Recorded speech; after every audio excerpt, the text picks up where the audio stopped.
Un stylo qui en fait trop.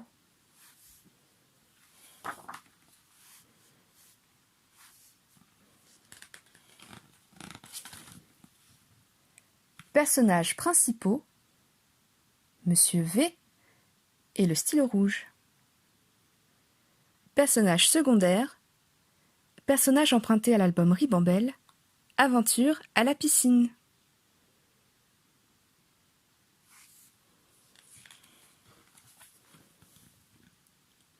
Avec le confinement, Monsieur V et ses élèves ne se voient plus pendant des semaines. Qu'est-ce que c'est long! Le stylo rouge de Monsieur V est triste, car il ne sert plus à rien. Le maître continue à préparer les journées d'école, mais une fois qu'il a envoyé les mails aux parents, ce sont eux qui font la classe à leurs enfants.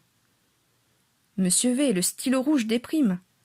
Le maître s'ennuie de ses élèves, et le stylo rouge se sent bien seul et inutile.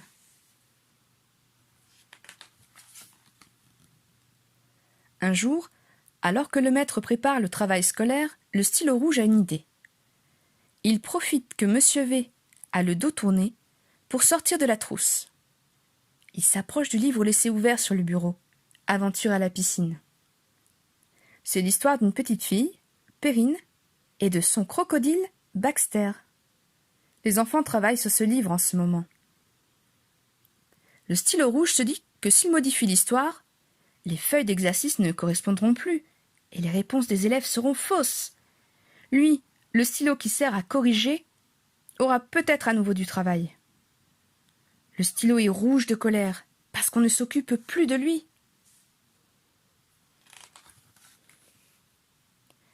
Il se dépêche d'agir avant le retour de Monsieur V. Il barre plusieurs mots et les remplace par d'autres mots. Vite!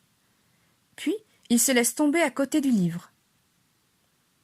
Quand Monsieur V revient, il voit tout de suite qu'il y a de nouveaux mots écrits en rouge.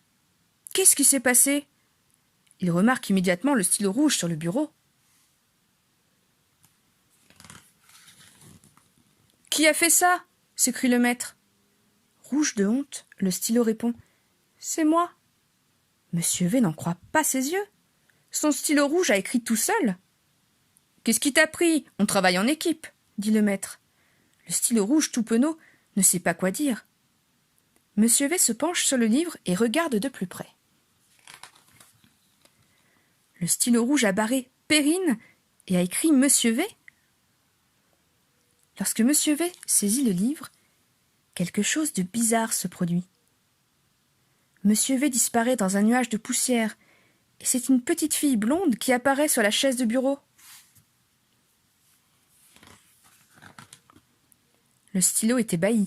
Où est le maître? Monsieur V apparaît dans le livre, sur le dos du crocodile Baxter. Le maître et Perrine ont échangé de place. Où suis-je? Se demande Perrine. Elle regarde tout autour d'elle.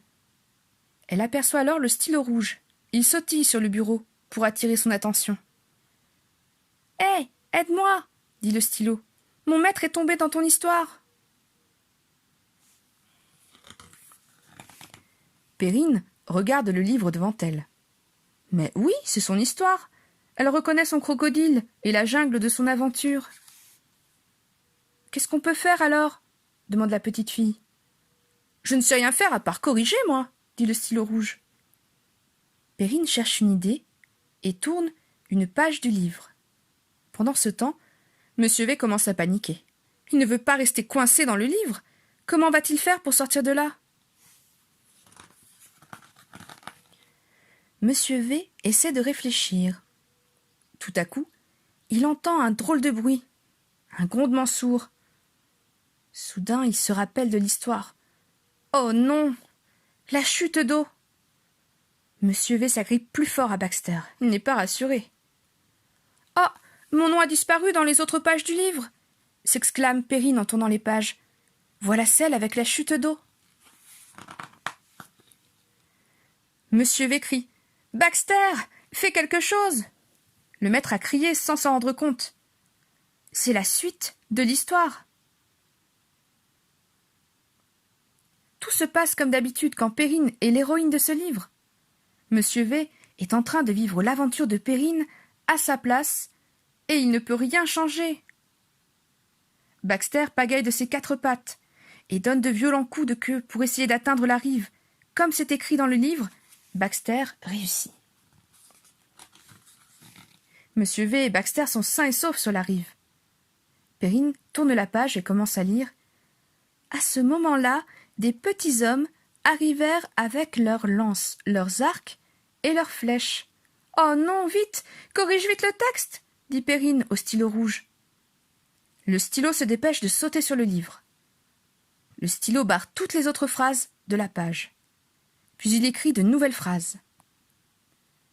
Monsieur V demanda aux petits hommes s'ils pouvaient l'aider à rentrer chez lui. Ils haussèrent les épaules. Ils n'avaient pas d'idée. Monsieur V leur montra le ciel.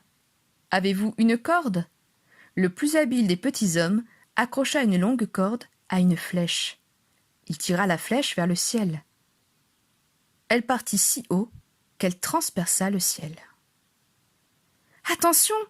dit le stylo à Perrine, car la flèche de l'histoire sort du livre. Perrine recule. La flèche se plante dans le plafond. Super! Le stylo continue donc d'écrire. Monsieur V tira un coup sur la corde. Elle avait l'air bien accrochée. Il remercia les petits hommes de la jungle. Puis, il dit au revoir à Baxter. Monsieur V grimpa à la corde. C'était long et de plus en plus difficile, mais il réussit enfin à en voir le bout. Perrine et le stylo voient le maître surgir des pages. Le regard de la fillette croise celui de Monsieur V. Il se serre la main.